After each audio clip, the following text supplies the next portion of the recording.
The scent of old paper and sea salt had become my refuge. 6 months working at Livraria das Marais, and I still found myself inhaling deeply every morning when I unlocked the heavy wooden door, letting the mingled fragrances wash over me like a baptism. The bookstore smelled of possibility, of stories waiting to be discovered, of quiet corners where wounded souls could hide and heal. I ran my fingers along the spine of a first edition Pessoa, feeling the worn leather beneath my touch. The texture reminded me why I'd fled here, to this small coastal town 3 hours from the city where I'd spent 5 years slowly disappearing. Here, in this converted townhouse with its creaking floors and walls lined floor to ceiling with books, I could finally breathe without measuring each breath against someone else's approval. "Helena, you're early again," Leonore called from the back room, her voice carrying the gentle chiding of someone who worried I worked too hard. She emerged carrying a box of new arrivals, her silver-streaked hair escaping its bun in the humid morning air. "Couldn't sleep," I admitted, which was true enough. The dreams still came sometimes. Bruno's voice explaining why I'd misunderstood, why I was being too sensitive, why I should smile more, speak less, be grateful he tolerated my complicated nature. Leonore set down the box and studied me with the shrewd kindness of a woman who'd seen too much of life to be fooled by surface calm. "The past doesn't let go easily," she said simply.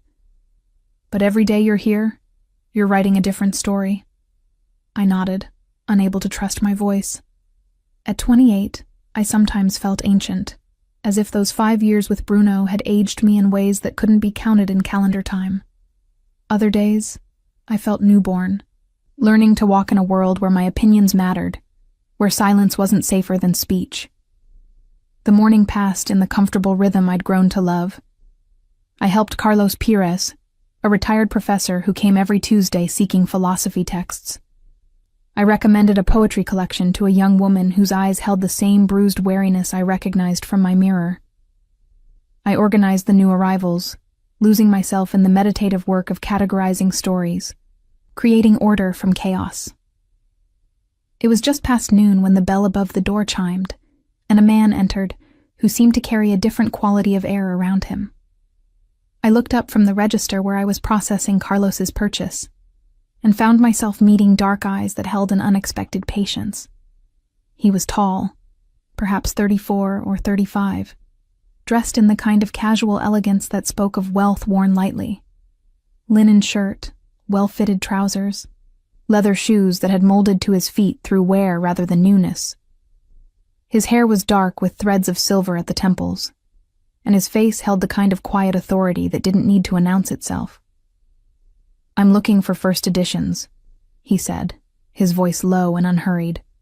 "Portuguese poetry specifically, Fernando Pessoa, Florbela Espanca, if you have any." Carlos turned at the mention of poetry, his scholarly interest piqued. "Aye, you have excellent taste. Helena here can help you. She has an uncanny ability to match readers with exactly the right book." The man's gaze shifted fully to me, and I felt something unfamiliar stir in my chest. Not fear, which had become my default response to male attention, but curiosity. His look wasn't assessing or possessive.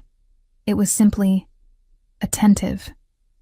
"I'd appreciate that," he said, offering a slight smile. "I'm Raphael." "Helena," I replied, surprised by the steadiness of my voice. "The poetry section is this way." As I led him through the maze of shelves toward the back corner where we kept our rare books, I was acutely aware of him following at a respectful distance. Not too close, not hovering, just present. It had been so long since I'd been around a man whose proximity didn't make my shoulders tense. "You have an impressive collection," Raphael observed, his fingers trailing along spines with the reverence of someone who truly loved books. "How long has this place been here?" "The building is over 100 years old," I said, relaxing into the familiar territory of the store's history. "It was a private library first, then a bookshop. The previous owner, Teresa, ran it for 40 years before retiring." She only agreed to sell because I promised to preserve its character. And have you? He asked, turning to look at me directly. The question felt weighted with more than casual interest. I met his gaze, considering.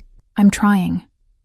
Some things deserve to be protected, even when, especially when, they've been damaged by time or neglect. Something flickered in his expression, understanding perhaps, or recognition of the layers beneath my words. That requires both strength and gentleness, he said quietly. Not everyone has that combination. I felt heat rise to my cheeks and turned back to the shelves to hide my reaction. What was it about this stranger that made me feel simultaneously seen and safe? With Bruno, I'd learned to hide, to make myself smaller, quieter, more palatable. This man's attention felt different, like sunlight after years of shadow. Here, I said, pulling down a volume with careful hands. First edition Pessoa, 1934. The binding's been restored, but the pages are original. Raphael took the book with the same careful reverence, his fingers brushing mine briefly in the exchange. The contact was incidental, professional, yet I felt it like a spark. When was the last time a man's touch hadn't made me flinch? It's perfect, he said, leafing through the pages with evident appreciation. What else would you recommend? For the next hour, we talked about poetry. Not in the performative way Bruno used to interrogate my reading, testing whether I'd truly understood, correcting my interpretations, explaining the real meaning. Raphael asked questions that had no wrong answers. What spoke to me? Which poems I returned to when life felt heavy? What made me fall in love with words in the first place? I found myself answering honestly, without the self-censorship that had become my second language. I told him about discovering poetry after my mother died when I was 15, how Florbella Espansa's words about longing and loss had given shape to my grief, how reading became my safe space when my father remarried quickly and our home filled with a stranger's rules. Books saved me, I admitted, then immediately wondered why I'd revealed something so personal to someone I'd just met. But Raphael only nodded, his expression thoughtful. They're faithful in a way people often aren't, he said. They don't change their meaning depending on their mood. They don't tell you you're misremembering what you read. The specificity of that last comment caught my attention. I looked at him more carefully, seeing past the surface confidence to something harder underneath. Experience, perhaps, of his own betrayals. No, I agreed softly. They don't gaslight you. His eyes sharpened at my choice of words, and I realized I'd said more than I intended. But instead of prying or offering unwanted sympathy, Raphael simply held my gaze for a moment, acknowledging what I'd revealed without demanding more. I'll take this one, he said, lifting the Pessoa.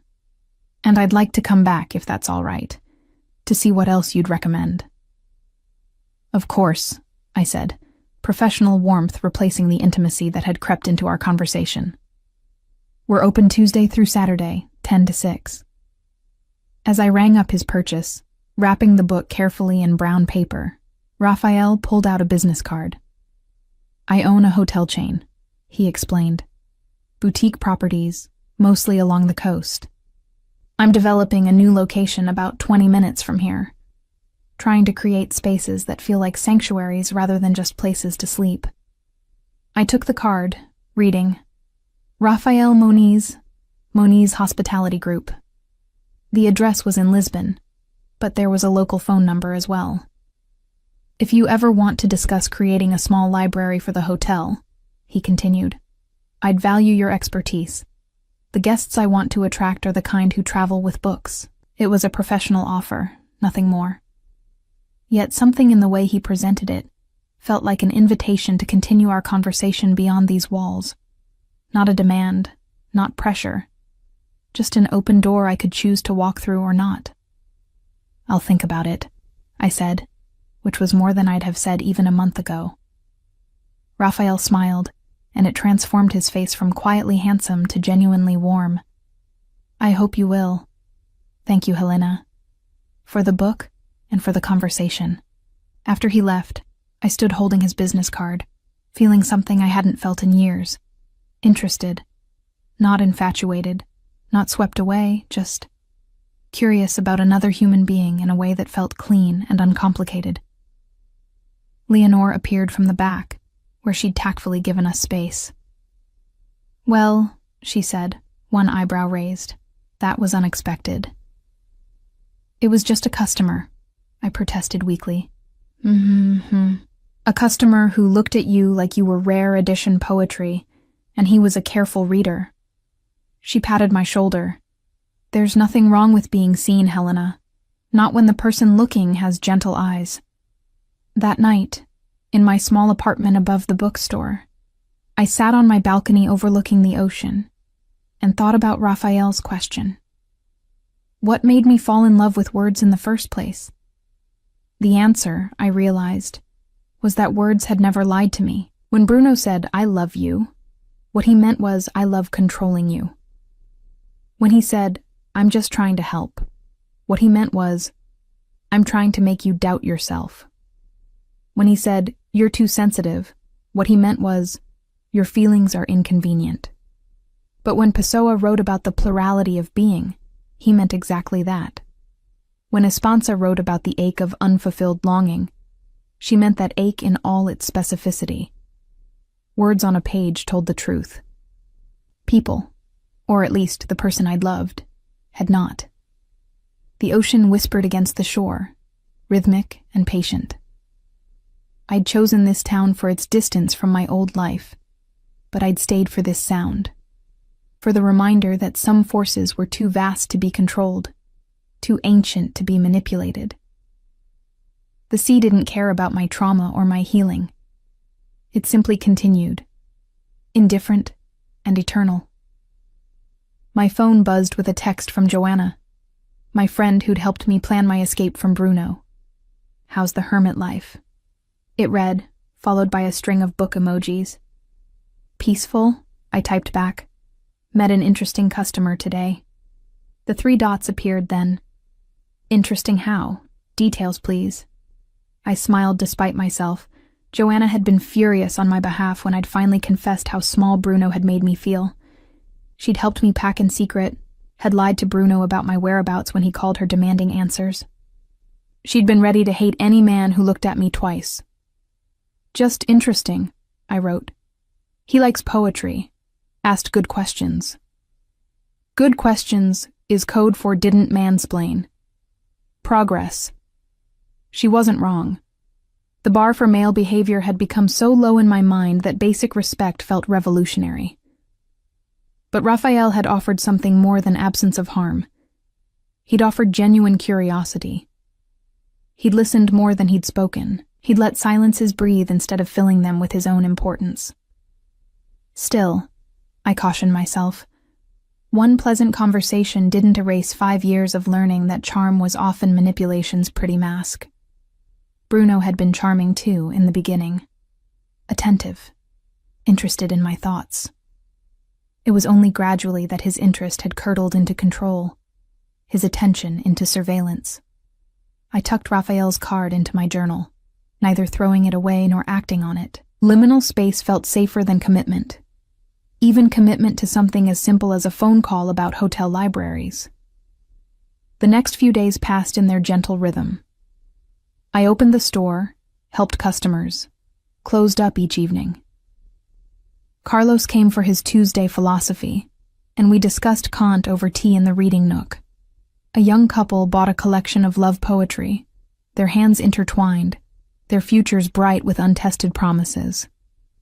I tried not to feel cynical about their happiness. Thursday afternoon, the bell chimed again, and Raphael returned. "I finished it," he said, holding up the Pessoa, in one sitting, at 3 a.m, unable to stop. I smiled, recognizing the slightly dazed look of someone emerging from a deep reading experience. That's the Pessoa effect. He gets under your skin. He does, Raphael agreed, so I'm hoping you'll recommend what I should read next. Over the following weeks, This became our pattern. Raphael would come in, we'd talk about what he'd read, and I'd recommend something new. Our conversations expanded beyond books. He told me about his hotels, about trying to build something meaningful in an industry often focused solely on profit. I told him about the store, about my vision for making it more than just a business, a genuine community space. He never asked about my past, never pried into why a 28-year-old woman was running a bookstore in a small town, instead of pursuing whatever life I might have had before. His lack of curiosity about my wounds felt paradoxically like the deepest form of respect. He was interested in who I was now, not who I'd been. Still, I kept our interactions bounded by the bookstore's walls. When he invited me to dinner to discuss the hotel library project, I demurred. When he suggested we continue a conversation over coffee, I smiled and changed the subject. Some part of me remained convinced that stepping beyond this careful friendship would shatter the safety I'd built. It was Leonore who finally called me on it. "You know he's courting you," she said one evening as we closed up. In the old-fashioned sense, slowly, respectfully, but definitely courting. "We're just friends," I protested. "Helena." She fixed me with a look that had probably worked on her own children decades ago. "I've watched customers flirt with you for 6 months. You've mastered the art of polite distance. With Raphael, you lean in. You light up. You're present in a way you never are with anyone else. It doesn't mean you have to do anything," Leonore interrupted gently. "But it does mean you might want to examine why the possibility of happiness terrifies you more than the certainty of loneliness." Her words haunted me that night. Was I terrified of happiness? Or was I simply being realistic about the likelihood of being hurt again? Bruno had taught me that men who seemed good could be very good at seeming. How could I trust my judgment when it had failed me so catastrophically before? The next time Raphael came in, a rainy Tuesday that had kept most customers away, I was shelving books in the poetry section when he found me. "Helena," he said, his voice soft in the quiet store. "I have a question, and I want you to know there's no wrong answer. No pressure." I turned, heart suddenly racing, both hoping for and dreading what he might ask. "Would you have dinner with me?" he said simply. "Not to talk about the hotel project, just to talk, because I enjoy your company, and I'd like to know you better beyond these walls." I stared at Raphael, my hand still resting on the poetry shelf, feeling the weight of his question settle between us like something physical. The rain drummed against the windows, creating a cocoon of sound that made the rest of the world feel distant. I started, then stopped, unsure how to explain the tangle of want and fear in my chest. Raphael didn't rush to fill the silence. He simply waited, his dark eyes patient, his posture open. Not leaning in, not crowding me, just present. The same quality I'd noticed in him from the beginning, this ability to take up space without demanding it. "I'm not good at this," I finally said, gesturing vaguely between us. "At trusting my judgment about people." "That makes sense," he replied, and something in my chest loosened at his lack of protest or reassurance. He wasn't trying to convince me I was wrong to be cautious. "Can I tell you what I see? And you can decide if I'm right?" I nodded, curious despite my wariness.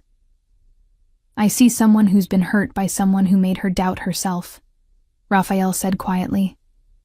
"I see someone who's built something beautiful here, in this bookstore, in this town. A life that feels safe, because she controls it. And I see someone who's interested in me, but terrified that interest will cost her the safety she's worked so hard to create." My throat tightened. He'd seen me, really seen me, in a way that felt both exposing and oddly comforting. "You're not wrong," I whispered. "Then let me offer you this," he said. "Dinner at Marisqueira da Costa. It's public, well lit, The owner, Teresa, knows you. If at any point you want to leave, you leave. No questions, no hard feelings. We can go back to being customer and bookseller, and I'll respect that boundary completely. The specificity of his offer, the way he'd thought through my potential fears and addressed them without making me articulate them, did something to the careful walls I'd built. This was a man who understood that safety had to be built brick by brick, not demanded as proof of trust. Friday, I heard myself say. 7 o'clock. Raphael's smile was warm, but not triumphant. Friday at 7. Thank you, Helena. After he left, I sat in the reading nook, rain light filtering through the windows, and wondered what I'd just agreed to. Leonore emerged from the back room where she'd been tactfully absent. You said yes, she observed. I said yes, I confirmed, still surprised at myself. Leonore, what if I'm making a mistake? What if I can't tell the difference between a good man and a good actor? She sat beside me, her weathered hands folding over mine. Then you learn, and you leave, and you survive. Just like you did before. But Helena, staying afraid forever isn't protection. It's just a different kind of prison. That night, I called Joanna. I have a date Friday, I said, as soon as she answered. The shriek on the other end made me pull the phone away from my ear. With poetry, man? Helena, details, everything. What are you wearing? Where are you going? Have I taught you nothing about first date strategy? Despite my nerves, I laughed. It's just dinner, at Marisquera da Costa. Just dinner, Joanna repeated flatly. Bestie, nothing is just anything when you haven't dated in a year. This is huge. This is you choosing to be open to possibility, instead of hiding behind your books. No offense to your books, I know they're your children. They are easier than humans, I admitted. They're also not going to keep you warm at night or make you laugh or challenge you to grow, Joanna countered. Look, I'm not saying this Raphael guy is the one or whatever. I'm just saying, you deserve to find out if there could be something real there. You deserve to be treated well. And if he's not treating you well, you'll know, because you know what not well looks like now. She was right. That was the strange gift Bruno had given me through his cruelty. A crystal clear understanding of what I wouldn't tolerate again. The gaslighting, the subtle put-downs, the way he'd trained me to question my own perceptions. I'd learned those patterns. I could recognize them. The question was, could I recognize their absence? Could I trust that kindness might be genuine rather than just manipulation's opening move? Friday arrived with surprising speed. I'd told myself all week that it was just dinner, nothing momentous, but my hands still shook as I dressed in a simple blue dress that Joanna had insisted I buy months ago. For when you're ready, she'd said then. Apparently ready had arrived. Marisquera da Costa was a small restaurant on the waterfront, family-owned for 3 generations, known for its fresh seafood and intimate atmosphere. I arrived exactly at 7, neither early nor late, and found Raphael already there, standing outside in the warm evening air. He'd dressed carefully too, button-down shirt, jacket, but nothing too formal. The look of someone who wanted to make an effort without overdoing it. When he saw me, his face lit up in a way that made my stomach flutter. Helena, he said, and my name in his mouth sounded like something precious. You look beautiful. Thank you, I managed, accepting his offered arm as we walked inside. Teresa, the owner, greeted us warmly and led us to a corner table with a view of the ocean. The sun was beginning its descent, painting the water in shades of gold and amber. It was almost aggressively romantic, and I felt a spike of panic. Was this too much? Too fast? But then Raphael said, Is this all right? I asked for a table by the window because I thought you'd appreciate the view. But if it feels too intimate, we can move. The fact that he'd noticed my tension, that he'd given me an out, helped me breathe. It's perfect, I said, and meant it. The evening unfolded like the best kind of story, the kind where you forget you're reading because you're so immersed in the world being created. We talked about everything and nothing. He told me about growing up in Lisbon, about his father's small hotel that he'd helped expand into something larger, about his mother, who'd died when he was 20, and how her love of books had been his first inheritance. She used to read to me every night, he said, his voice softening with memory.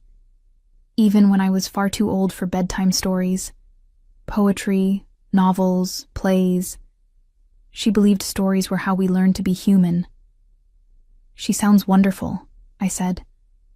And in that moment, I understood something about Raphael. His gentleness with books, his patience with me, came from a woman who'd taught him that tenderness wasn't weakness. She would have liked you, he said simply. She always said the best people were the ones who'd been broken and chose kindness anyway. The observation was too accurate, too knowing. What makes you think I've been broken?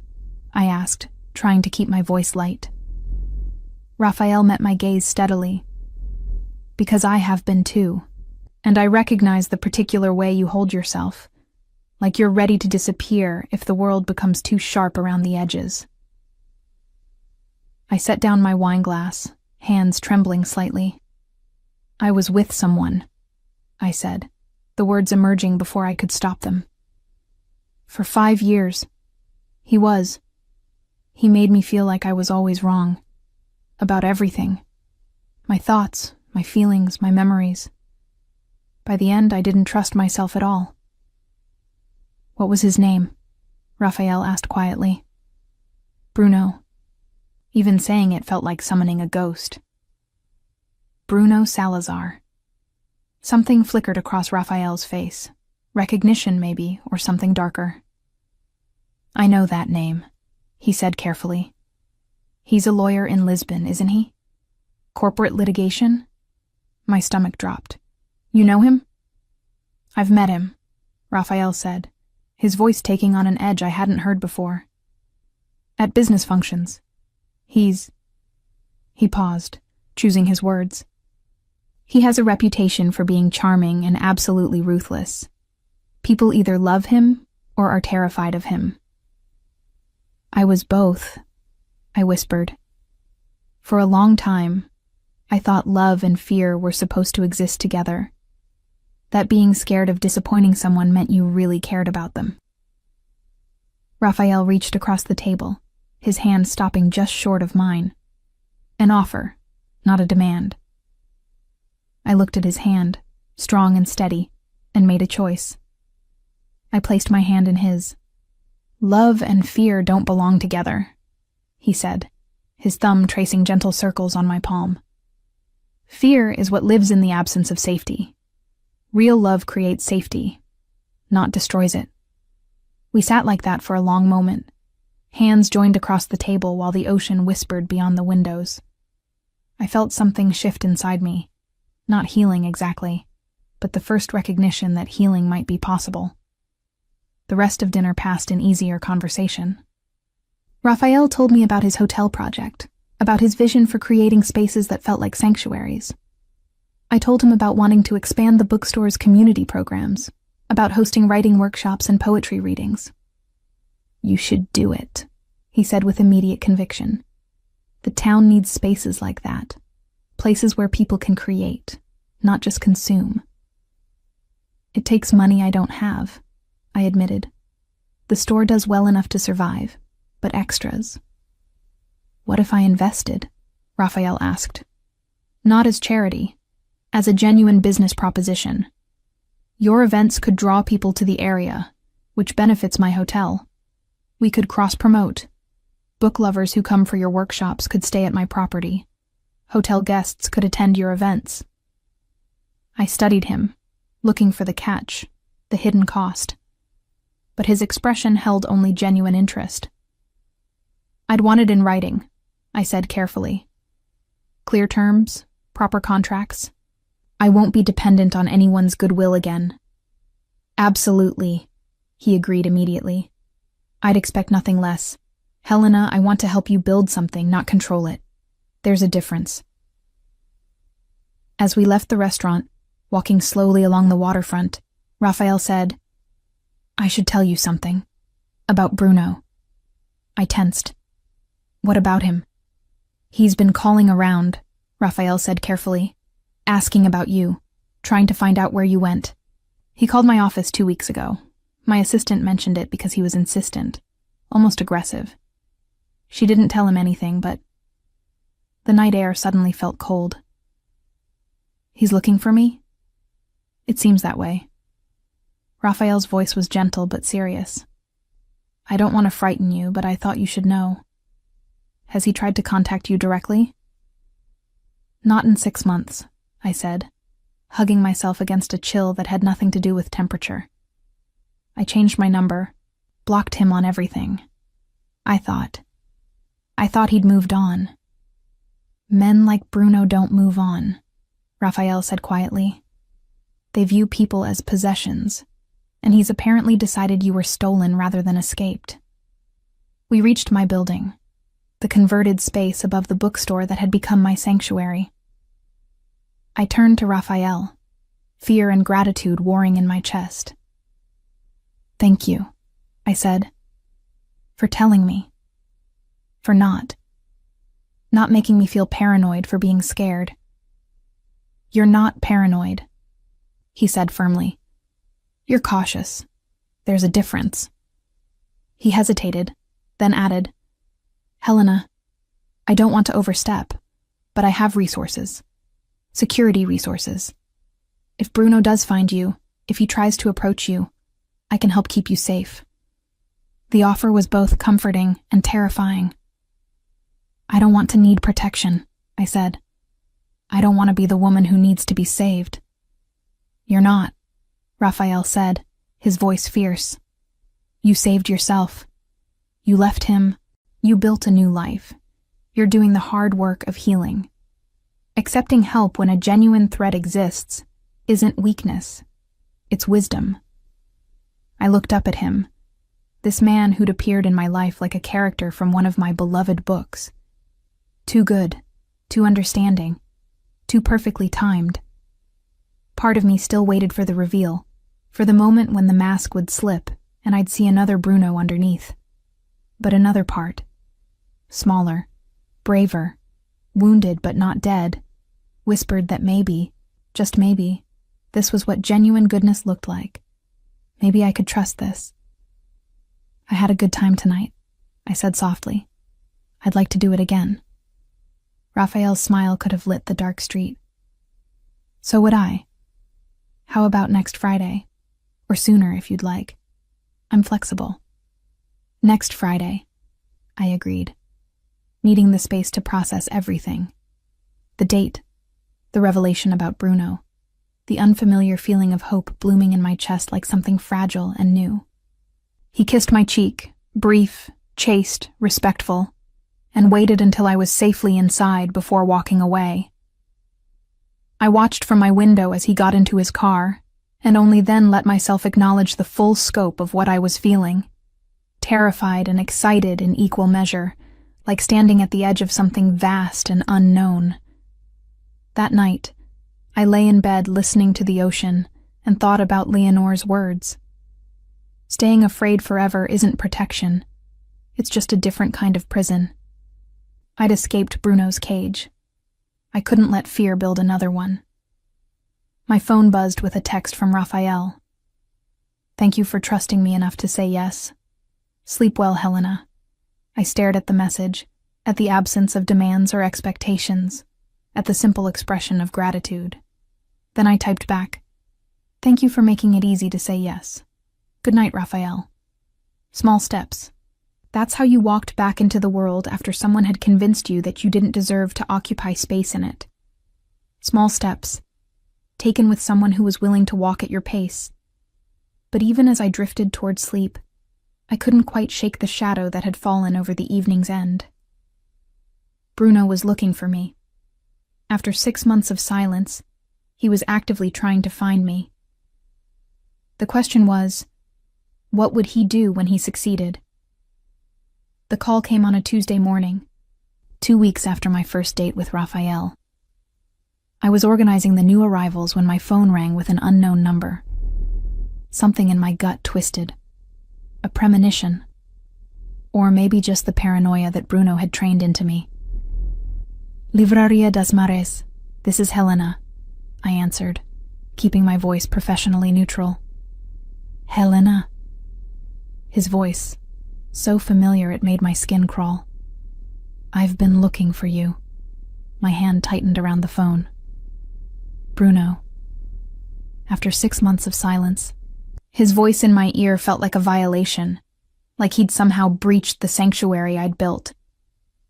How did you get this number? I managed, proud of how steady my voice remained. Does it matter? His tone was light, almost amused, as if my escape had been a game and he'd finally won. I'm impressed, actually. You hid very well.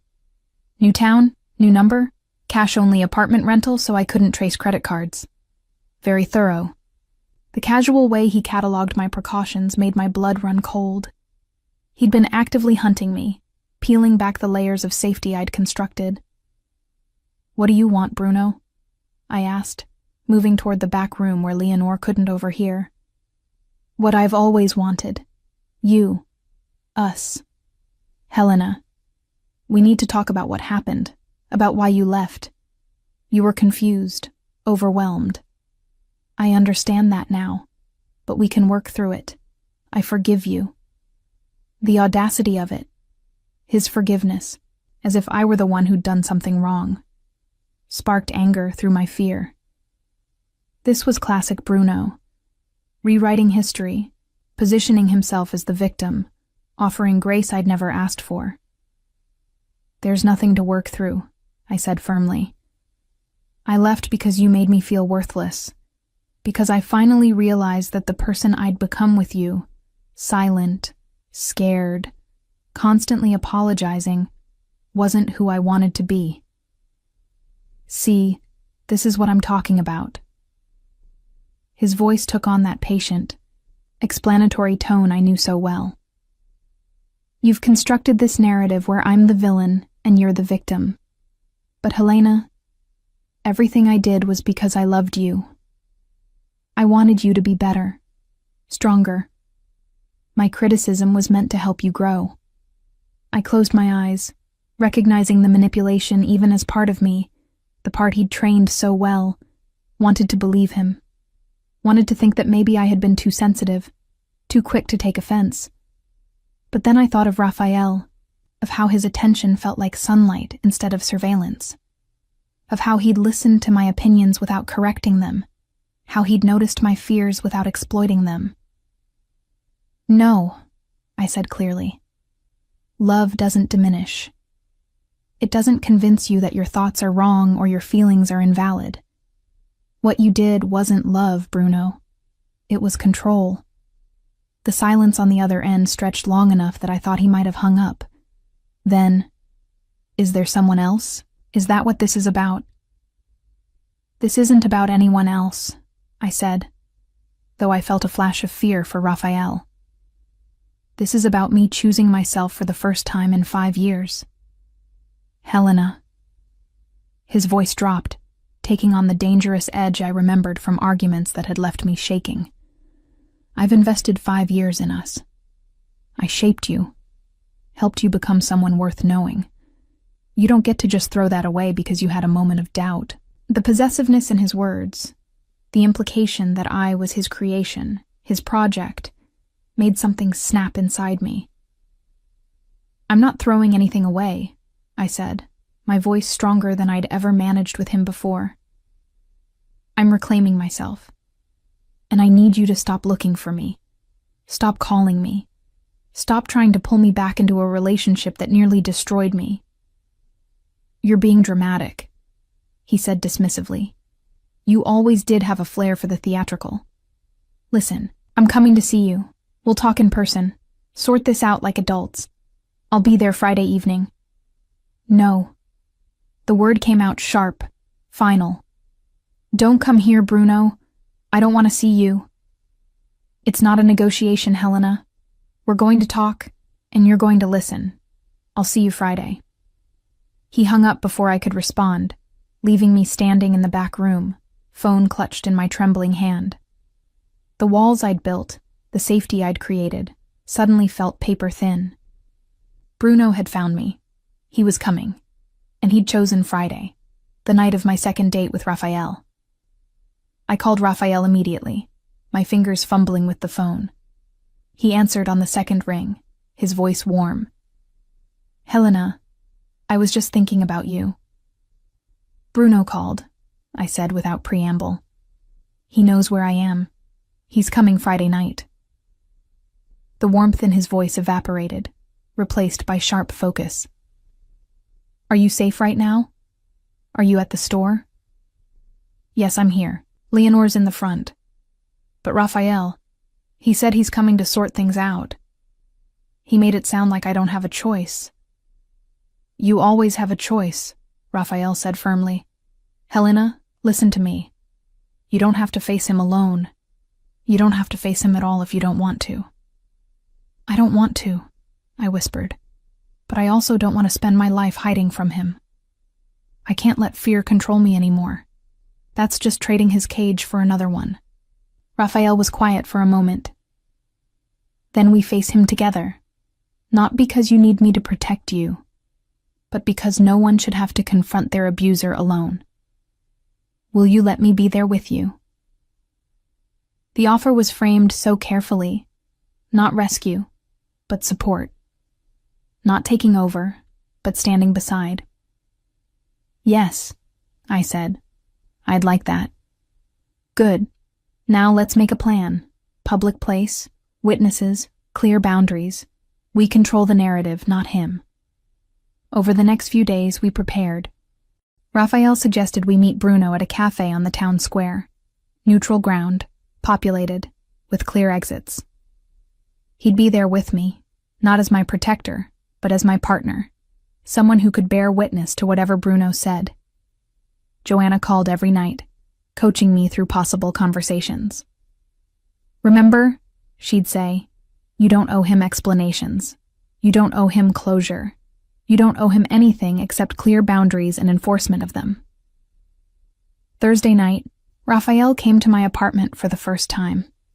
We'd been seeing each other regularly for 2 weeks, but always in public spaces, always with clear endpoints. Having him in my personal space felt intimate, vulnerable. I brought dinner, he said, holding up a bag from a local restaurant. Figured you might not feel like cooking.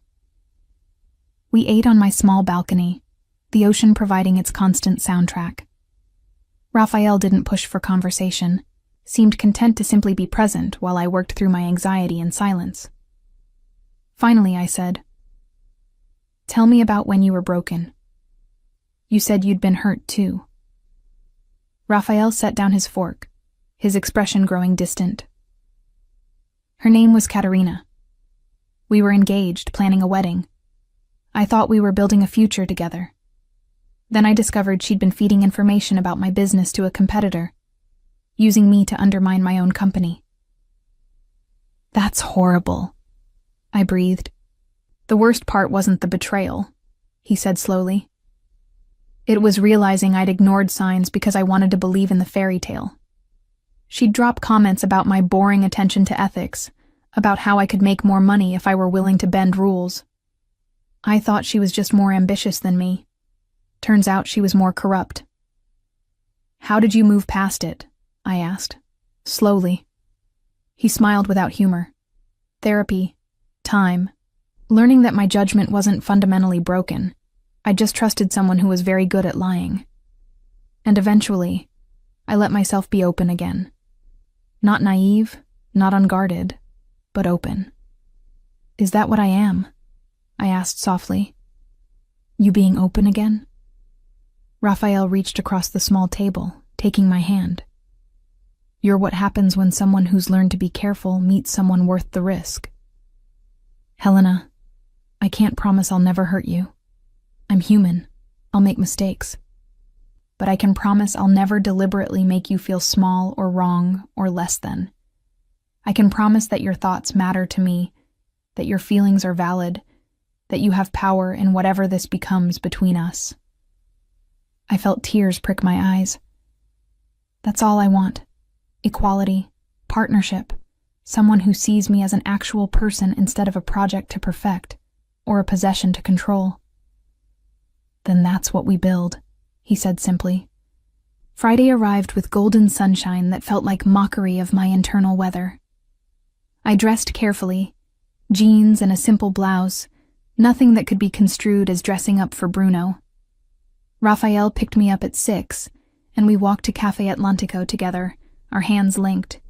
Bruno was already there, sitting at an outdoor table, dressed in the expensive suit I remembered him favoring for intimidation. He stood when he saw us approach, his eyes immediately locking on our joined hands with an expression that cycled through surprise, anger, and calculation. "Helena," he said, then shifted his gaze to Raphael. "And you've brought security?" "I've brought my partner," I corrected, proud of how steady my voice was. "Raphael Moniz. Raphael, this is Bruno Salazar." The two men assessed each other with the wariness of wolves establishing territory. Raphael's grip on my hand was firm, grounding, but he didn't speak, leaving me the space to lead this confrontation. We sat, and Bruno's smile was all sharp edges. "Well, this explains a lot. You didn't leave because you needed space to find yourself. You left because you found someone else." "No," I said firmly. "I left because I needed to find myself, period. Raphael has nothing to do with why I left you. I met him months after." Bruno's eyes narrowed. "Months? Helena, you've been gone 6 months. That's not much time between relationships. Makes me wonder what was happening before you left." The implication, that I'd cheated, that I'd been the deceiver, was so predictable, it was almost laughable. "You can wonder whatever you want," I said. "I know the truth. I left you. I spent months healing. I met Raphael when I was ready to be open to someone new. The timeline is none of your business." "Everything about you is my business," Bruno said, his voice dropping to that dangerous register. 5 years, Helena. 5 years I invested in shaping you into someone significant. You were nobody when I met you. A bookstore clerk with no ambition. I made you better." Raphael's hand tightened on mine, but he remained silent, letting me fight my own battle. "You didn't make me better," I said, and my voice didn't shake. "You made me smaller. You convinced me that my thoughts were wrong. My feelings were too much. My very existence was a problem to be managed. That's not love, Bruno. That's abuse." His face flushed with anger. "Abuse? You're calling me abusive? Helena, I gave you everything. A nice apartment, introduced you to important people, tried to help you become someone worth knowing. And you repay me by running away in the middle of the night like I'm some kind of monster?" "You are a monster," I said quietly. "A charming one who knows exactly how to make his victim believe she's the problem. But I'm not your victim anymore." Bruno leaned forward, his voice taking on that coaxing quality I knew was meant to sound reasonable. "Helena, listen to yourself. You're parroting things you've read, therapy speak, feminist rhetoric. This isn't you talking. This is whoever's been filling your head with nonsense." "This is me talking," I said, for maybe the first time in 5 years. "And what I'm saying is, leave me alone. Don't call me. Don't look for me. Don't try to fix what you think is broken about my choices. We're done. We have been done since the night I left." "We're not done until I say we're done," Bruno snapped, his mask finally slipping. "You don't get to make that decision unilaterally." "Actually," Raphael said, speaking for the first time, his voice calm and implacable, "she does. That's how consent works, Bruno. in relationships, in conversations, in any interaction between human beings. She's withdrawing hers. You need to respect that. Bruno's gaze swung to Raphael with pure hatred. And who are you to lecture me? Her new puppet master? Trading one controller for another, Helena? How feminist of you. Raphael isn't controlling me, I said. He's supporting me while I do something I should have done years ago. Tell you clearly and publicly that I don't want you in my life. Consider this your formal notification. Don't contact me again. I stood, and Raphael rose with me. We turned to leave, and Bruno's voice followed us, loud enough for other cafe patrons to hear. This isn't over, Helena. You owe me. 5 years of my life, my investment, my plans for our future. You don't get to just walk away from that debt. I turned back, and something in my expression must have shown the anger finally surfacing, because Bruno actually flinched. I owe you nothing, I said clearly. Nothing except this. Thank you for showing me exactly what I'll never accept again. Thank you for hurting me enough that I finally learned what love isn't supposed to feel like. And thank you for letting me go, even if you didn't mean to, so I could discover what it feels like to breathe. We walked away then, leaving Bruno sitting alone at his table, his face mottled with rage and humiliation. My hands were shaking, adrenaline flooding my system. But I'd done it. I'd faced him. I'd told him clearly what I needed. I'd chosen myself. Raphael waited until we were a block away before pulling me into his arms. You were magnificent, he murmured into my hair. So strong. So clear. I'm proud of you. I let myself collapse into his embrace, feeling the tremors rack through me now that the confrontation was over. I can't believe I did that, I whispered. I stood up to him. I didn't apologize or explain or justify. I just told him no. You did, Raphael confirmed, and you meant it. That's the difference between words and boundaries. You set a real boundary and enforced it. That took courage. We stood like that for a long moment, wrapped in each other while the sunset painted the sky behind us. I'd faced my past. I'd reclaimed my voice. And I'd done it with someone beside me who believed I could, who'd given me space to be strong, instead of rushing in to be strong for me. I'm still scared, I admitted. He looked so angry. What if he doesn't accept this? Then we deal with it, Raphael said firmly. Together. But Helena, you don't have to live in fear of his reactions anymore. His anger is his problem, not yours to manage. That night, in my apartment with Raphael on my balcony, I felt something shift. The fear was still there. I doubted it would disappear overnight. But underneath it, something new.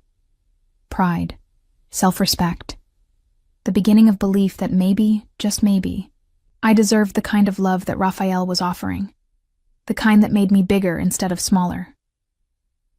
Thank you, I said, my hand finding his in the darkness. For being there, for letting me fight my own battle but not making me fight it alone. Always, Raphael replied, and I heard the promise in his voice. Not a promise to rescue me, but to witness me rescuing myself. To be the steady presence that held space for my healing without trying to rush or control it. It was exactly what I needed. Maybe it was even what love was supposed to look like. Not dramatic rescue or consuming passion, but quiet partnership. Two people choosing each other, over and over, in the small moments that built a life. The text arrived 3 days after the confrontation with Bruno. We need to talk about what happened at the cafe. I was out of line. Can we meet privately? Just to talk, no pressure. I stared at my phone, reading and rereading the message. It looked like an apology, sounded like contrition. Part of me, the part that Bruno had trained so well, wanted to believe in his change of heart, wanted to give him the benefit of doubt he'd never extended to me. but I'd learned to listen to the feeling in my gut now. The one that whispered, "This is a trap." I showed the message to Raphael over lunch at a small bistro near the bookstore. We'd fallen into a rhythm over the past weeks. He'd stop by with food. We'd eat together in the reading nook or on my balcony, talking about books and business and the slow work of building trust. "What do you think?" I asked, watching his face as he read. Raphael's expression darkened. "I think he's trying a different approach. When aggression didn't work, he's pivoting to reconciliation. Classic manipulation tactic, alternating between threats and apparent vulnerability to keep you off balance." "So I shouldn't respond?" "That depends." Raphael set down his phone carefully. "What does your instinct tell you? Not what you think you should do, not what's kind or fair. What does that place inside you, the one that knew something was wrong long before you could name it? What does that part say?" I closed my eyes, tuning into the sensation I'd learned to recognize as my inner compass, the one Bruno had spent 5 years trying to recalibrate.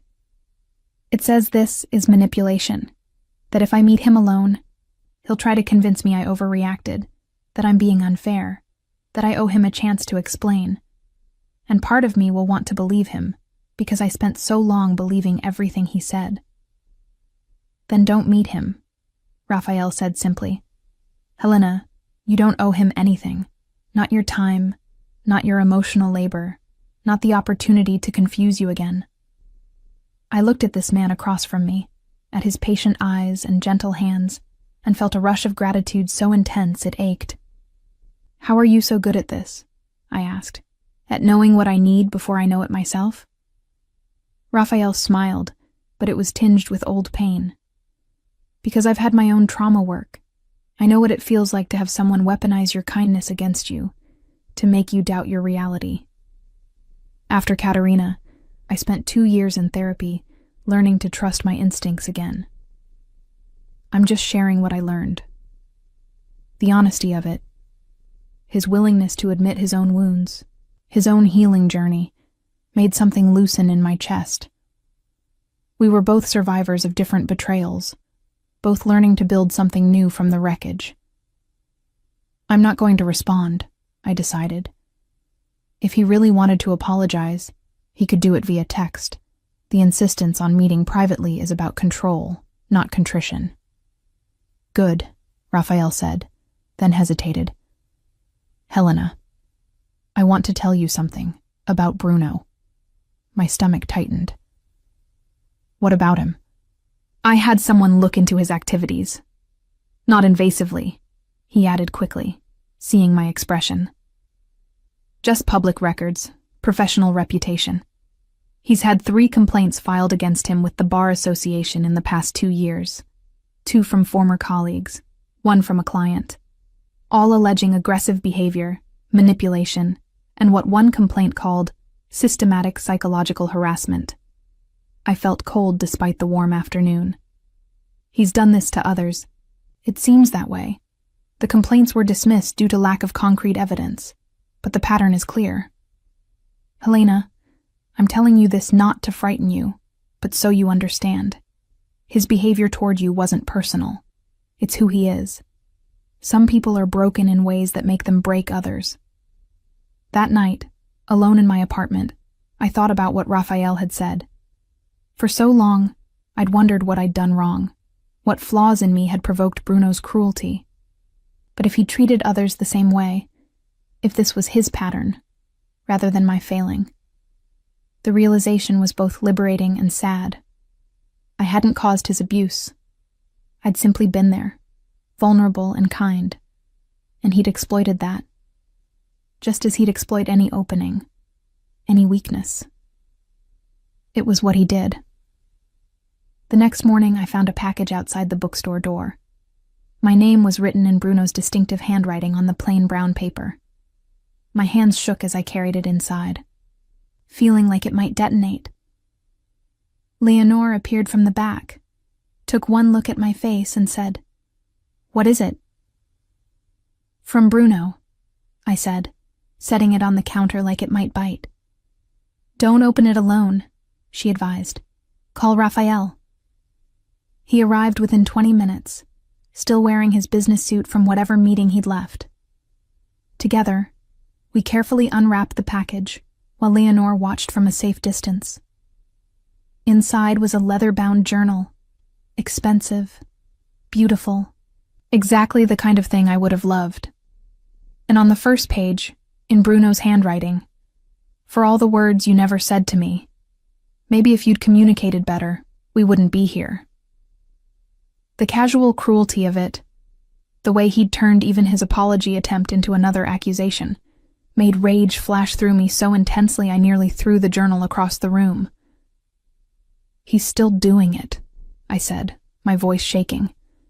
Still trying to make it my fault, as if I didn't communicate when really, he never listened. Raphael read the inscription, his jaw tightening. "This is harassment, Helena. Legally actionable harassment. We could file a restraining order." "Would it work?" I asked. "He's a lawyer. He knows how to work the system." "Maybe not," Raphael admitted, "but it creates a paper trail. If he escalates, if he tries something more serious, we'll have documentation of a pattern." Over the next 2 weeks, Bruno's attempts to contact me escalated. More texts, alternating between apologies and accusations. Flowers delivered to the bookstore with notes about our memories. A bottle of my favorite wine, how did he even remember, left on the doorstep of my apartment. Each item felt like a violation, a reminder that he'd once known me intimately and was now weaponizing that knowledge.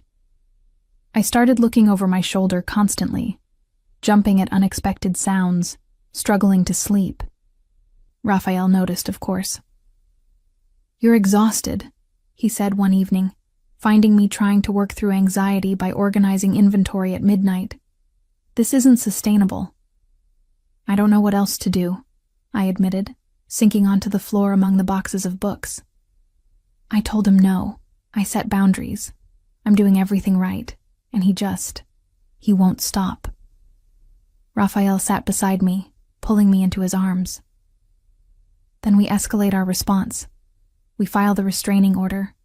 We document everything. We make it legally clear that his behavior is unacceptable. And Helena. He paused, his voice careful.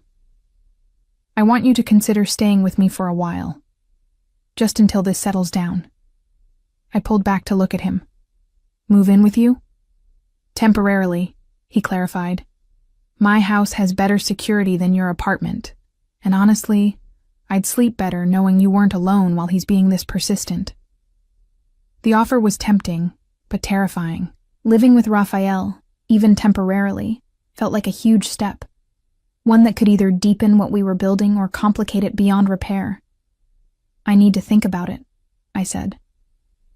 "Of course," he replied without hesitation. "Take whatever time you need. The offer stands regardless." That night, I called Joanna. "Raphael asked me to move in with him," I said, temporarily, for safety. "And you're hesitating because?" she prompted. "Because what if it's too fast? What if living together ruins what we have? What if I'm just trading one dependent situation for another?" "Helena," Joanna's voice was firm. "You know the difference between accepting help and being controlled. You've lived both. Raphael is offering you a safe space during a crisis, not demanding you give up your autonomy. That's not the same as what Bruno did." She was right. I knew she was right. But fear had become my default setting, and unlearning that took time. The decision was made for me 3 days later when I arrived at the bookstore to find the window shattered, glass glittering across the floor.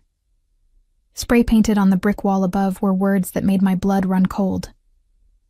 "You can't hide from what you owe me." The police came, took statements, filed reports. They couldn't prove it was Bruno. No witnesses, no security cameras in this old part of town. But we all knew. "That's it," Raphael said, his voice containing a fury I'd never heard from him before. "You're not staying alone another night. We're getting that restraining order today, and you're coming home with me." I wanted to argue, to insist I could handle this myself. But looking at the destroyed bookstore, my sanctuary, my safe space, violated by Bruno's rage, I realized that stubbornness in the face of genuine danger wasn't strength. It was foolishness. "Okay," I said quietly. "Okay." Raphael's house was beautiful, a restored cottage on a cliff overlooking the ocean, all whitewashed walls and large windows that let in floods of natural light. He showed me to the guest room, spacious and comfortable, with its own bathroom and a balcony facing the sea. "You have complete privacy," he said. "This is your space. No expectations or obligations. I'm not here to crowd you, just to make sure you're safe." That first night, lying in bed in a stranger's house, except Raphael didn't feel like a stranger anymore, I listened to the ocean and cried. Cried for the bookstore that had been violated, for the peace I'd built that Bruno kept trying to shatter, for the exhaustion of being hunted by someone who couldn't accept that I wasn't his anymore. But underneath the grief and fear, there was also something else. Gratitude. For Raphael, who'd offered sanctuary without strings.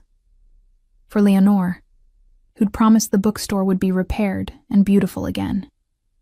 For Joanna, whose daily texts of support never wavered. For the community I'd built in this town, the people who'd rallied around me when they learned what had happened. I wasn't alone anymore. That was the fundamental difference between my life with Bruno and my life now. Then, he'd systematically isolated me, convinced me no one else would understand or care. Now, I had people, good people, who chose to stand with me. The restraining order was granted the following week. Bruno was to stay 500 meters away from me, the bookstore, and Raphael's property. Any contact, direct or indirect, would result in immediate legal consequences. I waited for the relief that should have accompanied that protection. Instead, I felt only a weary certainty that this wasn't over. Bruno didn't respect legal boundaries any more than he'd respected personal ones. But for now, I had a reprieve. Time to repair the bookstore, to sleep without jumping at every sound, to continue building the life and relationship I wanted, rather than the one I'd escaped. Raphael and I fell into a domestic rhythm that felt surprisingly natural. Morning coffee on his deck, evenings cooking dinner together, nights sitting on separate ends of the couch reading while the ocean provided soundtrack. It was intimate without being sexual, comfortable without being complacent. "This is nice," I said one evening, looking up from my book to find Raphael watching me with soft eyes. "It is," he agreed. "Helena, I need you to know. There's no pressure for this to become anything more than it is right now. We're not on a timeline. We're just being."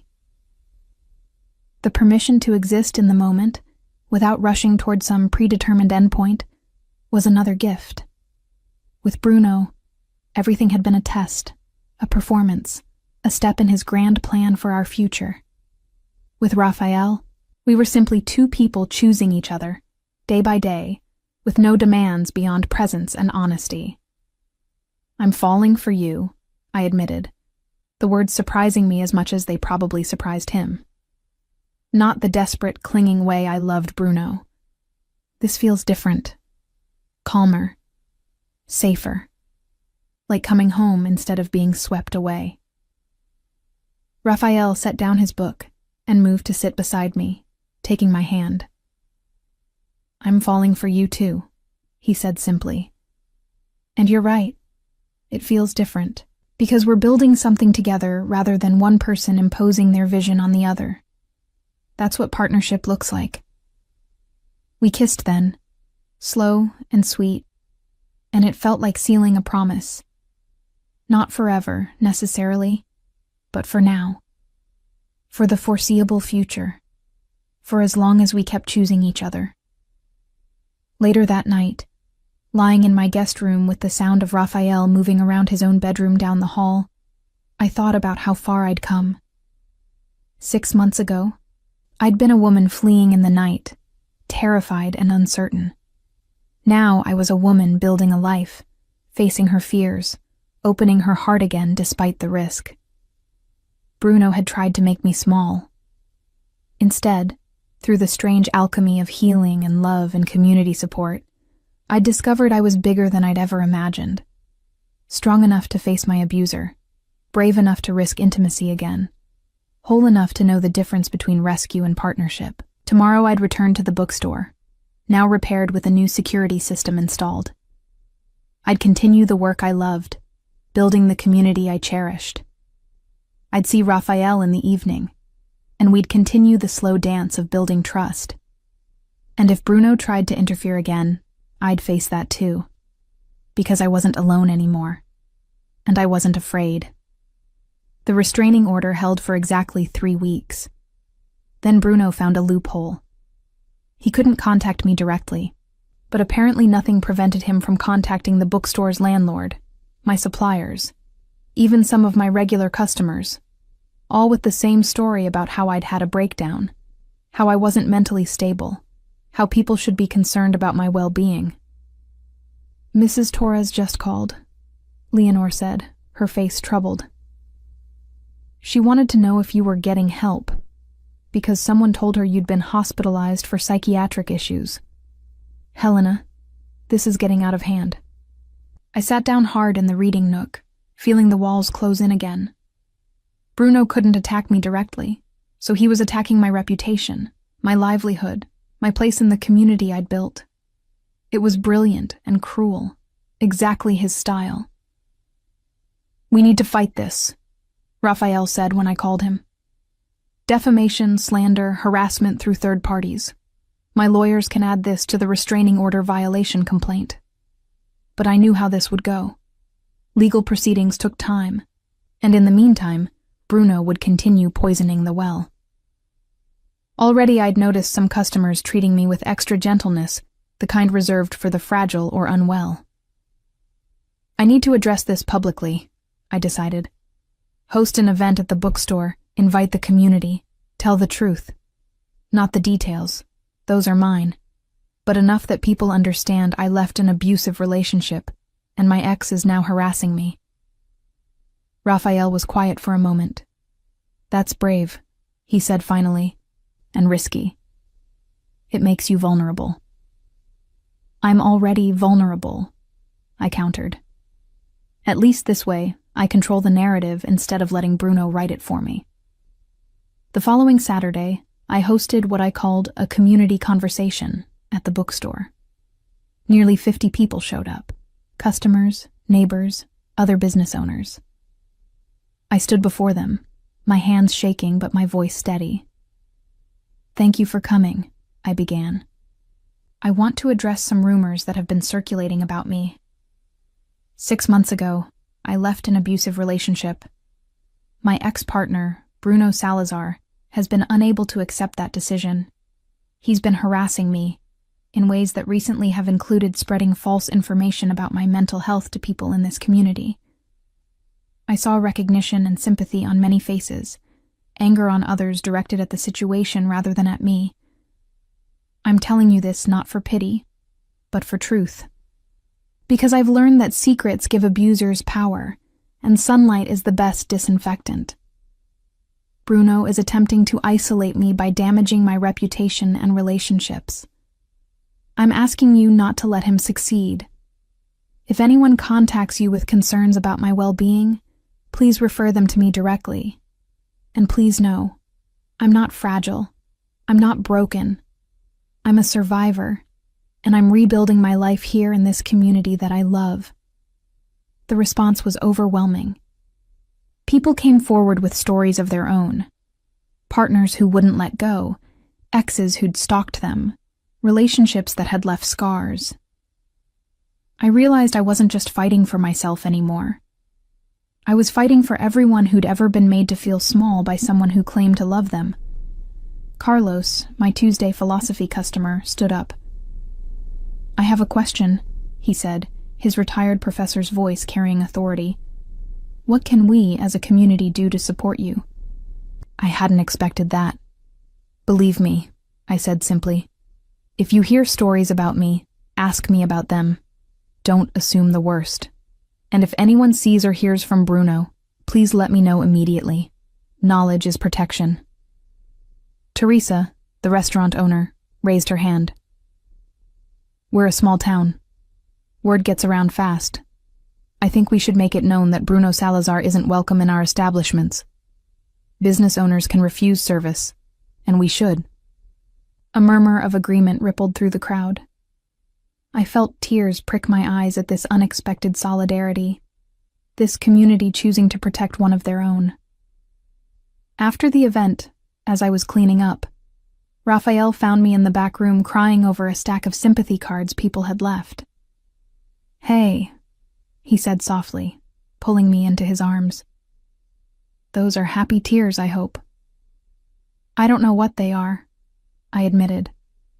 I feel so seen, supported. I expected judgment or pity, but instead, people are rallying around me. It's overwhelming. It's what you deserve, Raphael said firmly.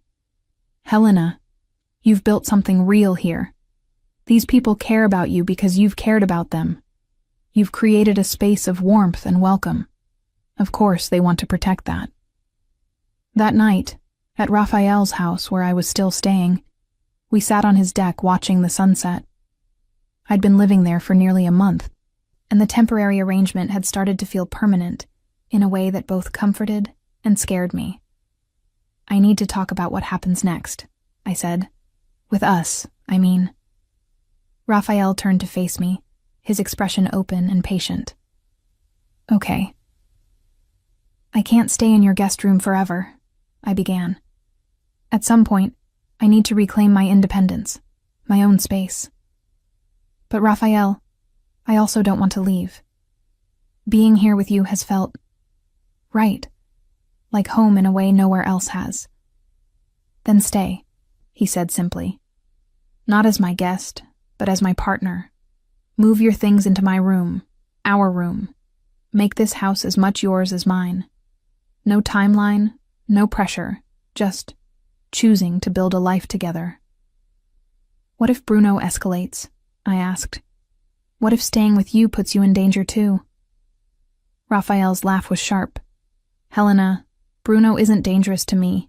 He's a bully who targets people he perceives as weaker. I'm not weak, and I have resources he doesn't. If anything, you staying here makes you safer because he knows he can't isolate or intimidate you when you have a strong support system. I want to say yes, I admitted. But I'm scared of needing you too much, of becoming dependent. There's a difference between dependency and interdependency, Raphael said. Dependency is when one person holds all the power and the other person can't function without them. Interdependency is when two whole people choose to support each other while maintaining their individual autonomy. You have your bookstore, your work, your community. I have my hotels, my projects. We're not merging into one person. We're two people creating a shared life. The distinction mattered. With Bruno, I'd lost myself in trying to be what he wanted. With Raphael, I was discovering more of myself than I'd known existed. Yes, I said. I want to try. I want to make this our home. The kiss that followed felt like signing a contract in the best possible way. A mutual agreement, entered into freely, with clear terms and honest intentions. Over the next few weeks, I moved my belongings from my apartment into Raphael's house. It was strange and wonderful to blend our lives, my books mixing with his, my coffee mugs in his kitchen, my clothes in his closet. We negotiated small things. Who cooked on which nights, how warm to keep the house, where to eat breakfast. The bookstore flourished. The community conversation had created unexpected momentum. People came specifically because they wanted to support me, stayed because they genuinely loved the space. I started hosting monthly events, poetry readings, book clubs, author visits. The programming I dreamed about but couldn't afford to implement became possible with Raphael's investment and the community's enthusiasm. "You've created something special," Leonore said one afternoon, watching as a writing group met in the reading nook. Teresa would be proud. 3 months after the restraining order, I finally began to relax. Bruno had gone quiet. No contact, no sightings, no third-party harassment. My lawyer suggested he'd likely moved on to easier targets, found some other woman to manipulate. I wanted to believe it. But some part of me remained vigilant, waiting for the other shoe to drop. It happened on a Tuesday evening in June. I was closing the bookstore alone. Leonore had left early for a family commitment. When I heard the door chime, I looked up and froze. Bruno stood in the doorway, his expression strange. Not angry, not threatening, but almost sad. He'd lost weight, I noticed, and there were dark circles under his eyes that made him look older than his 34 years. "You're violating the restraining order," I said, my voice surprisingly steady as I reached for my phone. "Leave now, or I'm calling the police." "Please," he said, holding up his hands in a gesture of peace. "Just give me 5 minutes. That's all I ask. 5 minutes, and then I'll leave and never bother you again." Every instinct screamed at me to refuse, to call Raphael, to get out of there immediately. But something in Bruno's demeanor held me. Not threat, but what looked like genuine desperation. 5 minutes, I agreed against my better judgment. "You stand by the door where I can see the exit, and I'm timing this." Bruno nodded, staying exactly where he was. "Helena, I need you to know. I understand now. What I did to you. How I made you feel. I've been seeing a therapist since the restraining order, working through some things." I wanted to believe him. God, how I wanted to believe that people could change, that Bruno had genuinely done the work of self-reflection and growth. But I'd learned to listen to my gut, and my gut said, "This is manipulation's newest costume." "I'm glad you're in therapy," I said carefully. "That's important work. But Bruno, it doesn't change anything between us. We're done. We've been done.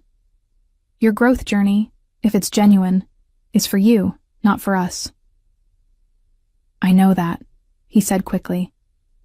"I'm not here to ask you to come back. I'm here to apologize. Really apologize. Not the conditional kind where I blame you or make excuses. Just, I'm sorry. For everything I did. For how I treated you. For not seeing you as a full person with your own thoughts and feelings. I'm sorry." The apology sounded genuine. His body language seemed open, vulnerable. And yet, "Thank you for saying that," I said. "I accept your apology. Now please leave." Bruno's mask slipped for just a second, a flash of rage that disappeared so quickly I might have imagined it. "That's it? After everything, after I've done all this work, you're just dismissing me?" There it was. The expectation that his apology entitled him to my forgiveness, my time, my emotional labor. That doing the bare minimum of acknowledging his wrongs meant I owed him something. "Yes," I said firmly. "That's it. Your work is for you, not for me. I don't owe you forgiveness or reconciliation or continued relationship just because you've allegedly improved. Now leave, Bruno. Your 5 minutes are up." His face hardened. "You've changed," he said, and it wasn't a compliment. "You used to be kind, compassionate. Now you're cold, hard. What did he do to you?" "He helped me find the strength I always had," I replied. "He didn't change me, Bruno. You did. You showed me what I won't tolerate, and Raphael showed me what I deserve. Now for the last time, leave." "Or what?" Bruno challenged, taking a step closer. "You'll call your boyfriend? The police? Helena, I came here to apologize, and you're treating me like a criminal." "You are a criminal," I said, backing toward the register where I'd left my phone. "You're violating a restraining order." You have 10 seconds to leave before I press dial. For a moment, I thought he might rush me. His body tensed, his hands clenched into fists, and I saw the full fury he'd always kept carefully masked beneath charm and concern. Then the door chimed again, and Carlos walked in. My Tuesday regular, there for the philosophy discussion we'd scheduled, and I'd completely forgotten. "Helena, I'm not late, am I?" he asked, then took in the scene, Bruno's aggressive posture, my defensive stance, the tension crackling in the air. "Is everything all right?" The spell broke. Bruno smoothed his expression, offered a false smile, and said, "We're fine. Just finishing up a conversation." "Helena, think about what I said. You'll regret this stubbornness." He walked out, and I sank against the counter, legs shaking. Carlos locked the door behind Bruno and turned to me. "Should I call someone? Raphael? The police?" "Both," I said. "Please." What followed was a blur. Police report, Raphael arriving with his lawyers, security footage reviewed. Bruno had been in the store for exactly 7 minutes, 2 minutes longer than the 5 he'd promised. He'd violated the restraining order, and now there would be consequences. That night, safe in Raphael's arms in our bedroom, I finally let myself fall apart. "I thought I was getting better," I sobbed. I thought I was strong enough that he couldn't shake me. But seeing him, hearing his voice, I felt like that scared woman again. "You are strong," Raphael murmured, his hand stroking my hair. "You stood your ground. You didn't let him manipulate you. You called for help when you needed it. Helena, strength isn't never being afraid. It's being afraid and doing what you need to anyway." "He's never going to stop," I whispered. "No matter how many restraining orders, no matter what the courts say, he's going to keep coming." Raphael pulled back to look at me, his expression serious. "Then we escalate. We make it clear, legally, publicly, definitively, that his behavior has consequences. And Helena, I need you to consider something." "What?" "Leaving town for a while, just until the legal system catches up with him. I have a property in the Azores, beautiful and isolated. We could both work remotely for a few months. Let the lawyers handle Bruno. Come back when it's truly safe." The offer was tempting, but it was also, in a way, letting Bruno win, letting him drive me from the home and community I'd built. "I don't want to run again," I said. "I ran once and he found me. If I keep running, I'll spend my whole life in hiding. I want to stand my ground. I want him to be the one who has to leave." Raphael nodded slowly. "Okay, then we fight. Whatever you need, whatever it takes, we fight." Over the following weeks, we did exactly that. Bruno was charged with violating the restraining order and spent a night in jail before posting bail. My lawyer filed additional complaints, including stalking and harassment charges. The Bar Association received detailed documentation of his behavior, including testimony from his other victims, who'd found courage in my public stand. And slowly, the tide began to turn. Bruno was suspended from practicing law pending investigation. His reputation in the legal community took serious hits. The pressure of actual consequences began to break through his conviction that he was untouchable. One evening, as Raphael and I prepared dinner together in our kitchen, my phone rang with an unfamiliar number. I'd learned to be wary of unknown calls, but something made me answer. "Ms. Carvalho?" An unfamiliar woman's voice. "This is Detective Pires with the Judicial Police. I'm calling to inform you that Bruno Salazar has agreed to a plea deal regarding the charges against him. In exchange for suspended sentence and probation, he's agreed to mandatory psychiatric treatment and a 5-year no-contact order. He's also agreed to leave the region entirely. He'll be relocating to Porto." I sank into a chair, barely believing what I was hearing. He's leaving? For real? His lawyer made it clear that fighting the charges would likely result in jail time and permanent loss of his license, Detective Pires explained.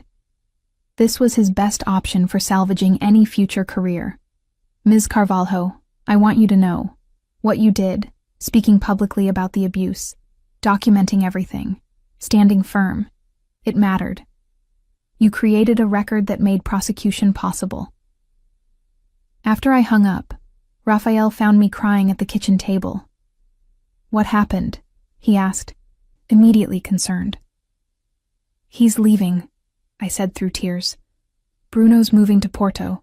5-year no-contact order. It's over. It's actually over. Raphael pulled me into his arms, and I felt the tension I'd been carrying for months finally release. Bruno was gone. I was safe. We were safe. You did it. Raphael murmured. You survived. You fought back. You won. Helena, I'm so proud of you. That night, lying in bed with the ocean singing its endless song beyond our windows, I thought about the journey from the woman who'd fled in the night to the woman who'd stood her ground, about the community that had rallied around me, the man who'd shown me what love could look like, the strength I'd discovered in myself. I wasn't the same woman Bruno had tried to destroy. I was someone new, someone forged in the fire of survival, tempered by love and support, strong enough to face whatever came next. And what came next was mine to choose. Not my abusers, not my pasts, but mine. 6 months after Bruno left for Porto, life settled into a rhythm that felt like the first deep breath after years of shallow ones. The bookstore thrived, my relationship with Raphael deepened, and I slowly learned to exist without the constant vigilance that had become second nature. You're different, Joanna observed during one of her visits, watching me laugh unselfconsciously at something Raphael had said. Lighter somehow, like you've finally stopped waiting for disaster. She was right. The hypervigilance had faded, replaced by something I'd almost forgotten. Peace. The simple pleasure of living without fear, of making plans for a future I actually believed I'd have.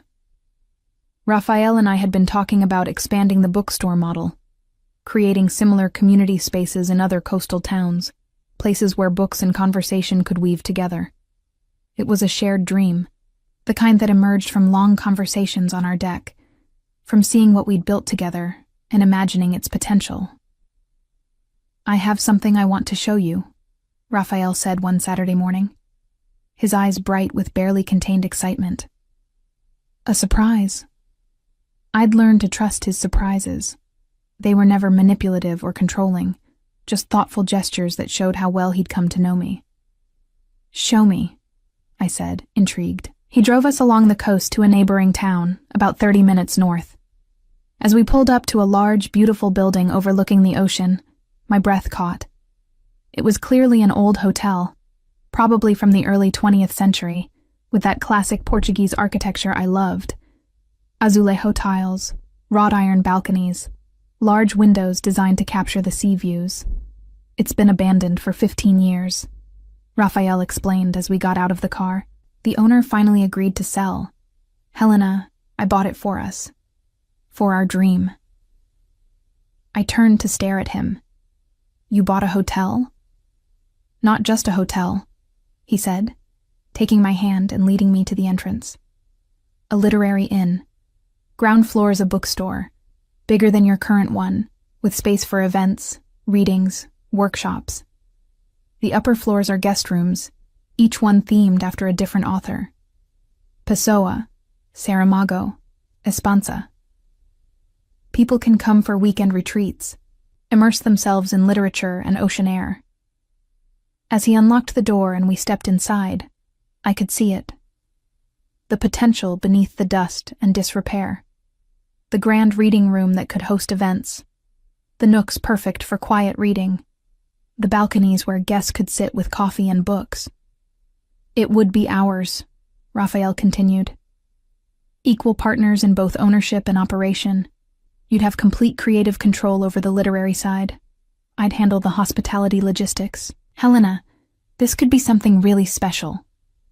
I turned to him, overwhelmed by the vision he was offering. This is enormous. The investment, the work, the risk. I believe in you, he said simply.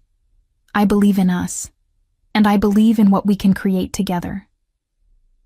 But Helena, I need you to know, I'm not proposing this to tie you to me or make you dependent. If you say yes, we'll have ironclad legal agreements about your ownership stake, your autonomy, your ability to walk away if it doesn't work. I'm not Bruno. I don't trap people. The explicit acknowledgement of my fears, the practical steps he'd already thought through to protect my independence. This was exactly why I'd fallen in love with this man. He understood that trust was built through actions, not promises. Show me the rest, I said, smiling through tears.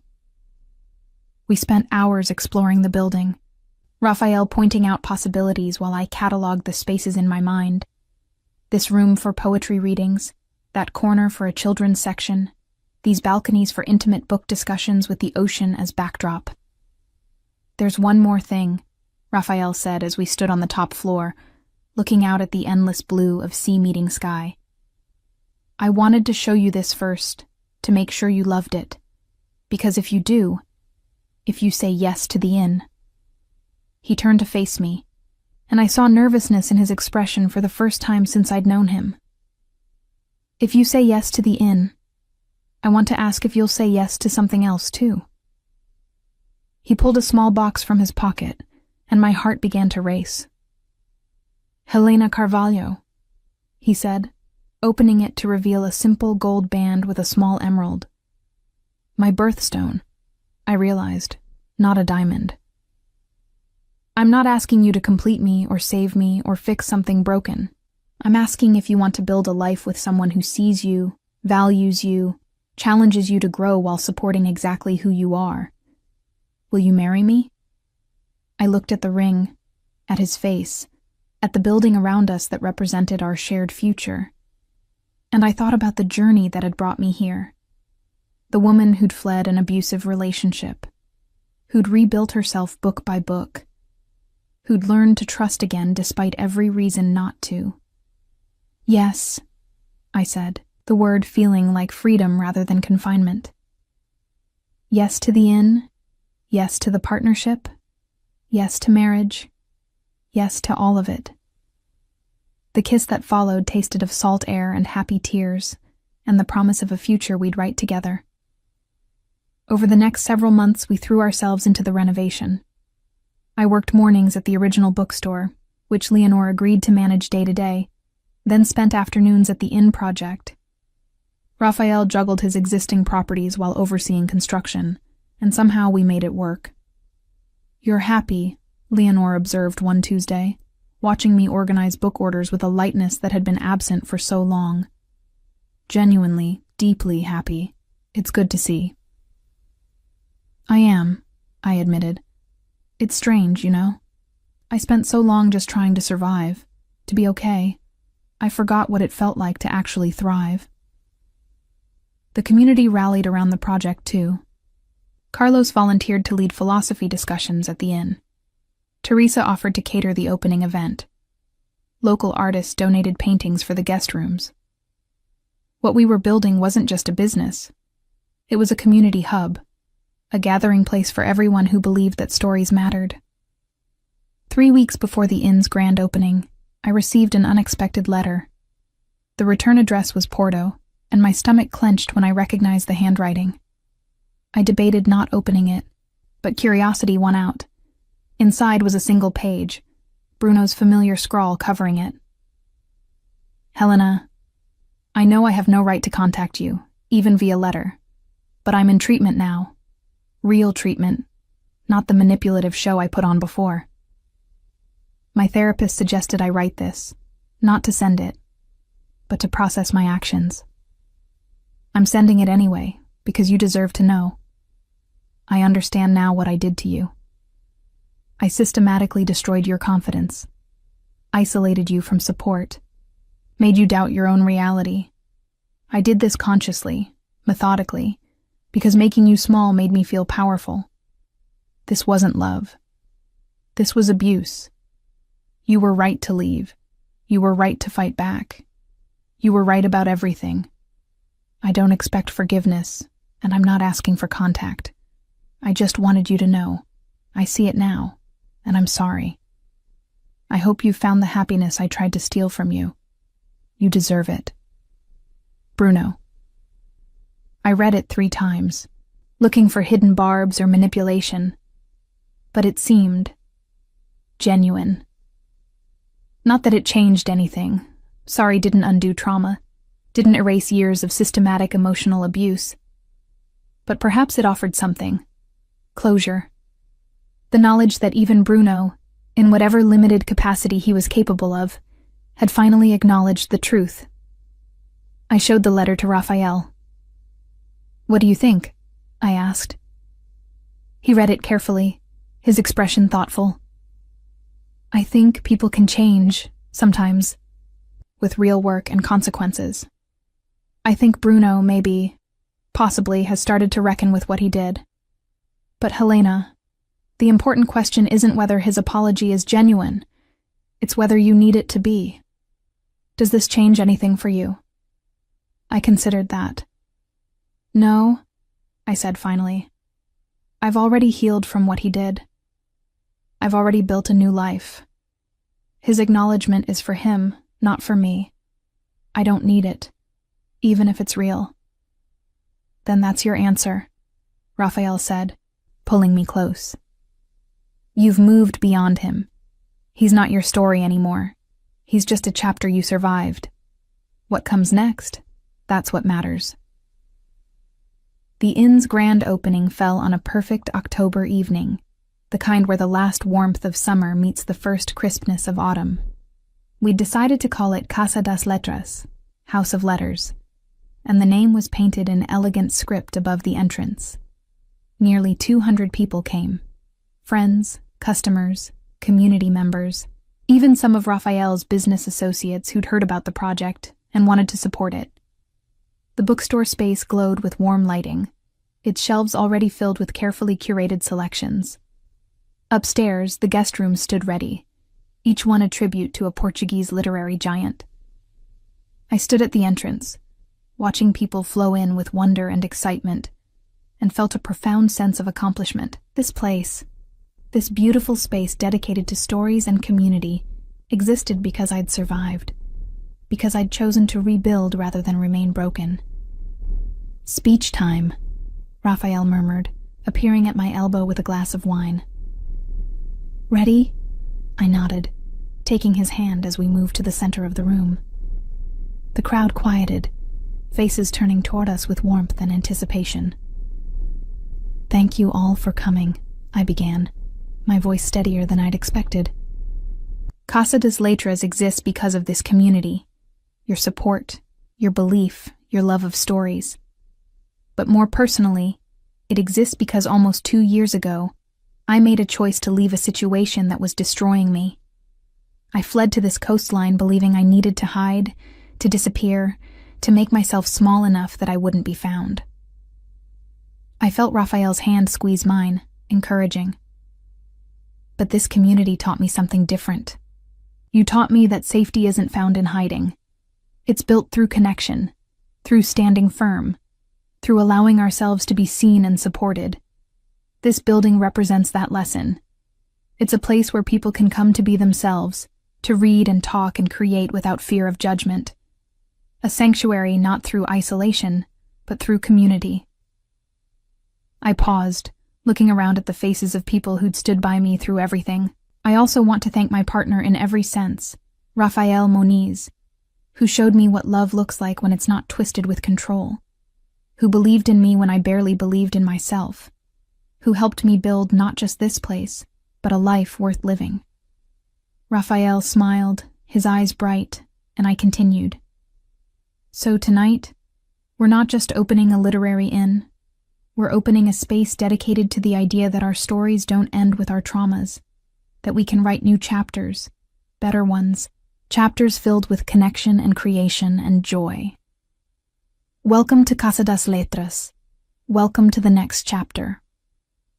The applause was thunderous, accompanied by cheers and the clinking of glasses. People surged forward to congratulate us, to tour the space, to claim spots for upcoming workshops and events. Later that evening, after the last guest had departed and we stood alone in our creation, Raphael pulled me onto the empty dance floor we'd cleared in the reading room. "Dance with me," he said, pulling out his phone and starting music. Soft, instrumental, the kind that wrapped around you like a warm blanket. We swayed together, the ocean visible through the windows, the shelves of books surrounding us like silent witnesses. "I love you," I said, the words coming easily now after months of practice. "I love what we've built, who I've become with you, the future we're creating." "I love you too," Raphael replied. "And Helena, I'm proud of you, of the woman who had the courage to leave, the strength to rebuild, the wisdom to let love in again. You're extraordinary." As we danced in our bookstore, in our inn, in the life we deliberately crafted together, I thought about the question Raphael had asked me months ago. What made me fall in love with words in the first place? I had a new answer now. Words had power. The power to wound or heal, to diminish or elevate, to trap or liberate. Bruno had used words as weapons, twisting language until I couldn't trust my own thoughts. But words had also saved me. The poetry that gave shape to my pain, the friends who'd spoken truth when I needed it, the community that had said, "We believe you," and meant it. And now, words would be my gift to others. Through Casa das Letras, I'd create space for stories to be shared, for voices to be heard, for people to discover that their words mattered, that they mattered. 3 months after the opening, on a crisp January morning with the ocean wild and silver beyond our windows, Raphael and I got married. Not a big ceremony, just close friends and family in the inn's reading room, surrounded by books and love and the community that had saved me. I wore a simple cream dress, and Raphael wore a navy suit, and when we exchanged vows, they were words we'd written ourselves, promises of partnership, respect, and continued growth. "I promise to see you clearly," I said, my voice carrying through the quiet room. "To value your thoughts, honor your feelings, and never make you small to elevate myself. I promise to build with you, not over you. To choose you every day, as many days as we have." "I promise to create safety," Raphael replied, his eyes locked on mine. "Not through control, but through consistency. To be worthy of your trust, to hold your heart with the care it deserves, to stand beside you, not above you, to love you as you are, not as I wish you were." When we kissed as husband and wife, I felt something click into place. Not completion, because I'd learned I was already whole, but alignment. Two complete people choosing to walk the same path, side by side. That night, in the apartment we'd created on the inn's top floor, our private sanctuary above the public space, Raphael gave me a wedding gift. It was a leather journal, beautiful and expensive, but not the one Bruno had sent with his cruel inscription. "For the words you want to say," Raphael had written on the first page. "For the stories only you can tell. For the voice that deserves to be heard." I ran my fingers over the empty pages, feeling their potential. And I began to write. Not my trauma, though that was part of my story, but everything that came after. The rebuilding, the community, the love, the triumph of surviving and then thriving. I wrote about fear transformed into courage, about isolation replaced by connection, about a woman who'd learned that she was enough, not despite her wounds, but because of how she'd chosen to heal them. And as I wrote in my new journal, in my new home, next to my new husband, with the ocean singing its ancient song beyond our windows, I realized this was the happy ending. Not because everything was perfect, not because all the pain had disappeared, but because I'd chosen myself. Over and over, in 1,000 small decisions. I'd chosen my own worth, my own voice, my own story. And that choice, that continuous, deliberate choice, was the most powerful thing I'd ever done.